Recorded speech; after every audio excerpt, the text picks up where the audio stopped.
We're finally here, the first game of Week 6, the Thursday night game between the Eagles and Giants. We're going to identify the must-start players for fantasy football in this game. Also, the guys to bench, the guys we can gamble on for daily fantasy football, everything else in between as we look through the advanced analytics. Before we dig in, though, you need to click that subscribe button right now because we're looking at these matchups every week, game by game, every game on the season to help you set your lineups. On top of that, we're doing player rankings. We dropped running backs yesterday. We'll do wide receivers tomorrow. We're going to talk about today's wide receivers. Don't worry about that.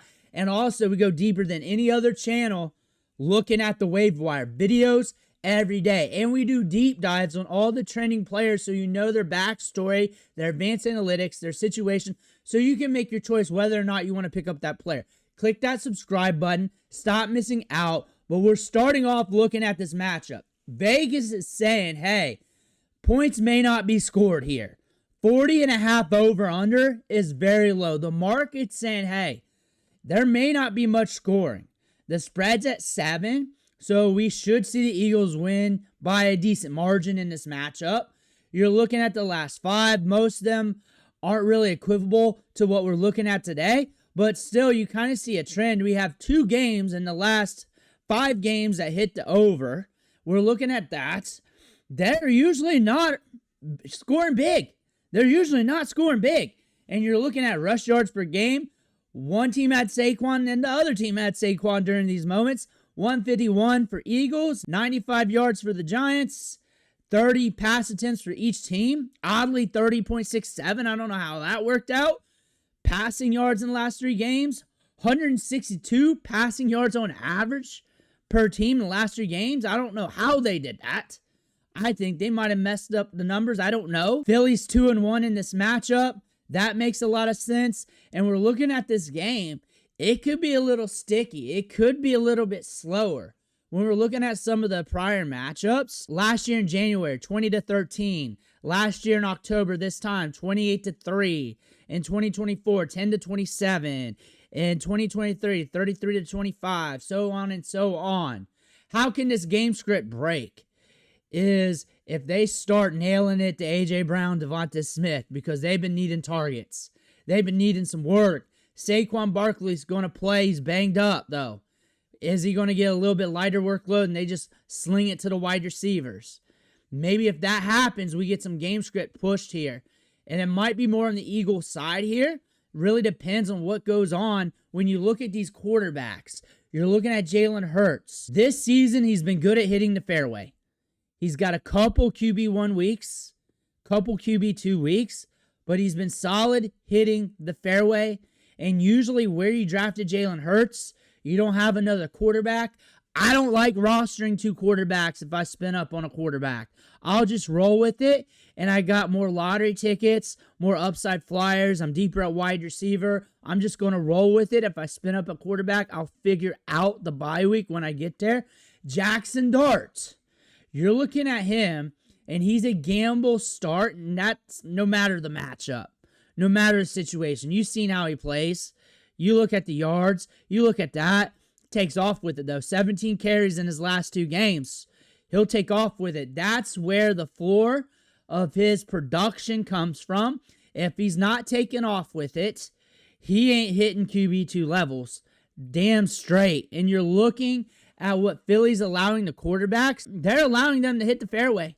They're allowing them to get to the fairway, which is very encouraging. The Giants, they're allowing them to get to the fairway, and a little more than that when you're looking at weeks 1 and 2. When you're looking at what the Giants are doing. I think Hurts is going to be fine. I think he's going to be all right. I think they may try to air it out against this defense a little bit too. Try to get something to A.J. Brown. Trying to get something in this passing attack. They're going to need it. And also when you look at the numbers, when you look at these wide receivers, you're going to be like, oh yeah, definitely something's going to happen against this defense. And you're looking at the running backs here for the Giants. Tyrone Tracy's back. He's going to get some workload. We'll see how these touches are monitored. I think both these running backs are a little bit scary going in this matchup. Cam Skattebo, I called him the Goblin Christian McCaffrey this week. I thought that was funny. Just getting all the targets, all the carries out of the backfield, good vision, just a lot slower, like a Goblin version. I thought that was funny. He could volume his way in the passing game somehow, some way to fantasy relevancy, could get that touchdown with the volume. He's been cashing out each of his last 4 games, at least RB2 production. You're looking at Tyrone Tracy, volatile running back, even before the injury, volatile running back prospect. When you're looking at what the Eagles are allowing in fantasy points to running backs, they're allowing running backs, all of them but the Chiefs running backs, and everybody's holding the Chiefs running backs in check, to the fairway, at least. And they broke twice. They broke the Bucky Irving and Javonte Williams. There's a chance they allow fantasy points to both these running backs. There's a chance for that. I think both of them are risky starts. Skattebo's the safer in terms of what we know right now. There's probably other running backs you're looking at. However, injuries, bye weeks, that could impact your decisions right now on Thursday. You're looking at Tyrone Tracy. You're interested, but you're too scared to start. If you're on a fringe on the flex, if you're looking at that, maybe, possibly, Cam Skattebo, he could volume his way into production. Compared to the last 4 weeks, he's a little bit more of a gamble due to Tyrone Tracy being back. You're looking at the wide receiver. Slayton's out. So who's going to get the deep ball? Is it going to be Collins? Jalin Hyatt? Look at Jalin Hyatt's average depth of target in these games over the last 3 years, 2.5 years, or whatever you want to call it. There are some games where they just push it downfield to him. And that's probably what you're going to see, a couple deep shots to him. If he brings in a deep shots, he could surprise you. He could be that waiver wire dandy everybody wants to chase. This is a guy at Tennessee that blew up Alabama, and everybody wanted him. Everybody thought he was going to get drafted in the first round. He goes in the 3rd round to the Giants, and now everybody's waiting for his come up. It never happens, but every time in training camp, he is just ripping off routes, creating separation. He's a TikTok route artist. That's what he is. Can we make the steak in the pan? Can we get it sizzling with our opportunity tonight? Can Collins step up? Wan'Dale Robinson getting the work here. 6.8 targets per game. Average depth of target, we're now less than 10, so that is decreasing. We were in the 12 range. Route participation rate, 93%. He is the safest play. He is a flex play due to the volume. A little bit of a gamble flex for me due to Jaxson darts. So you may have other options. If you have options with upside, you may want to roll with that.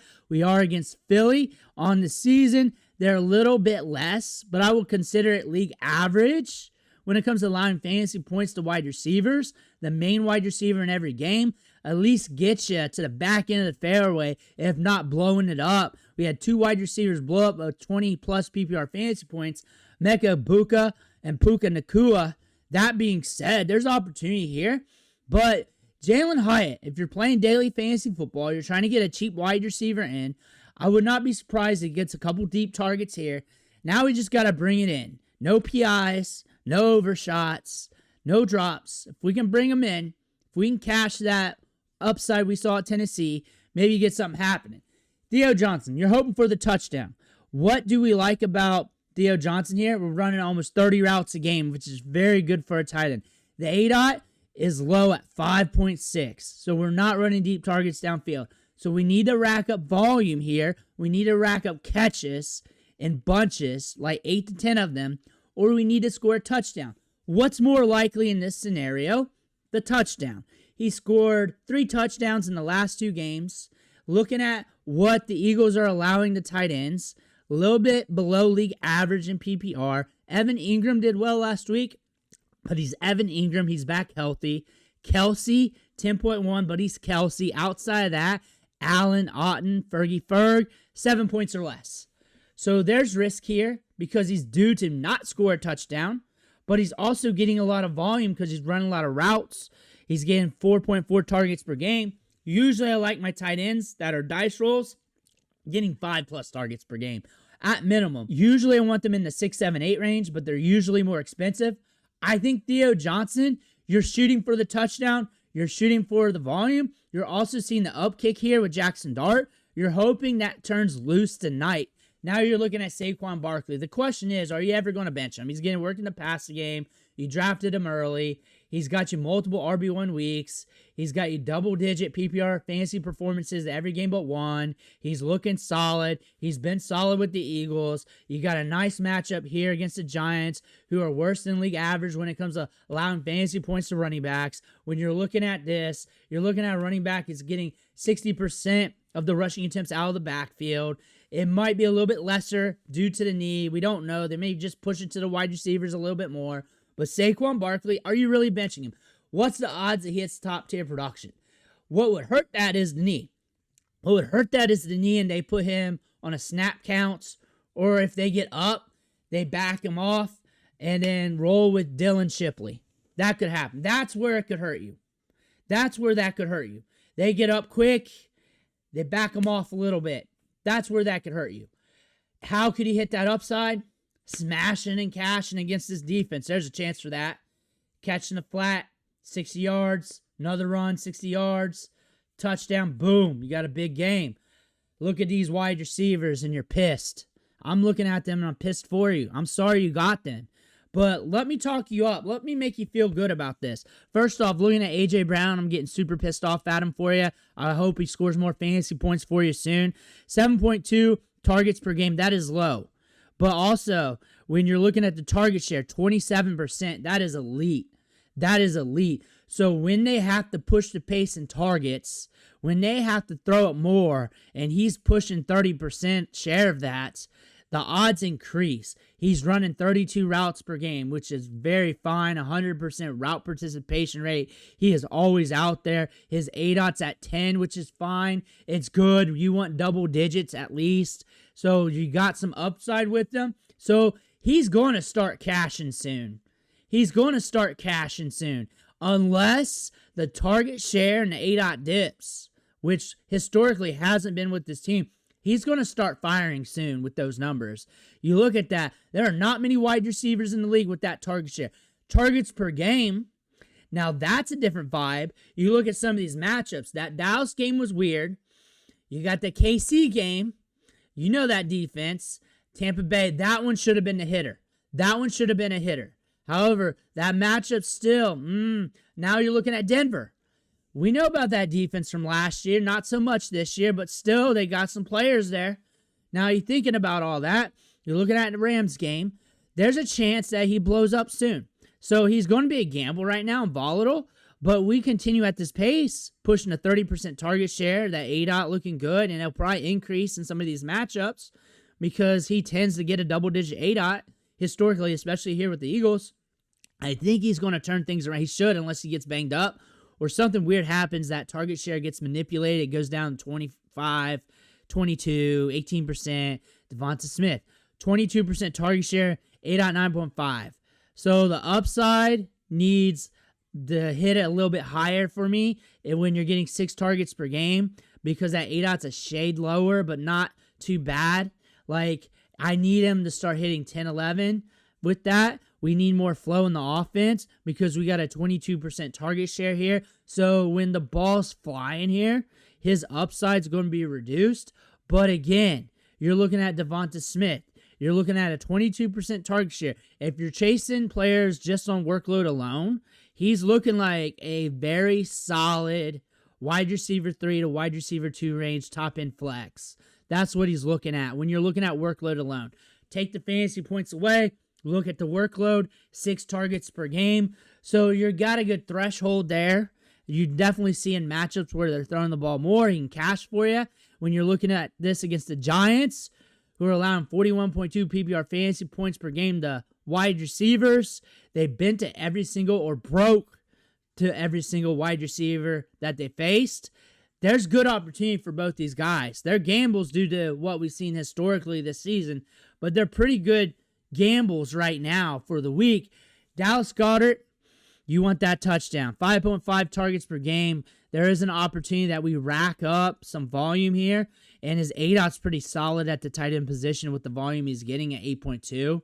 So we might get some opportunities down the seam, but you want that touchdown. Can we get that touchdown? There's a high probability against the Giants.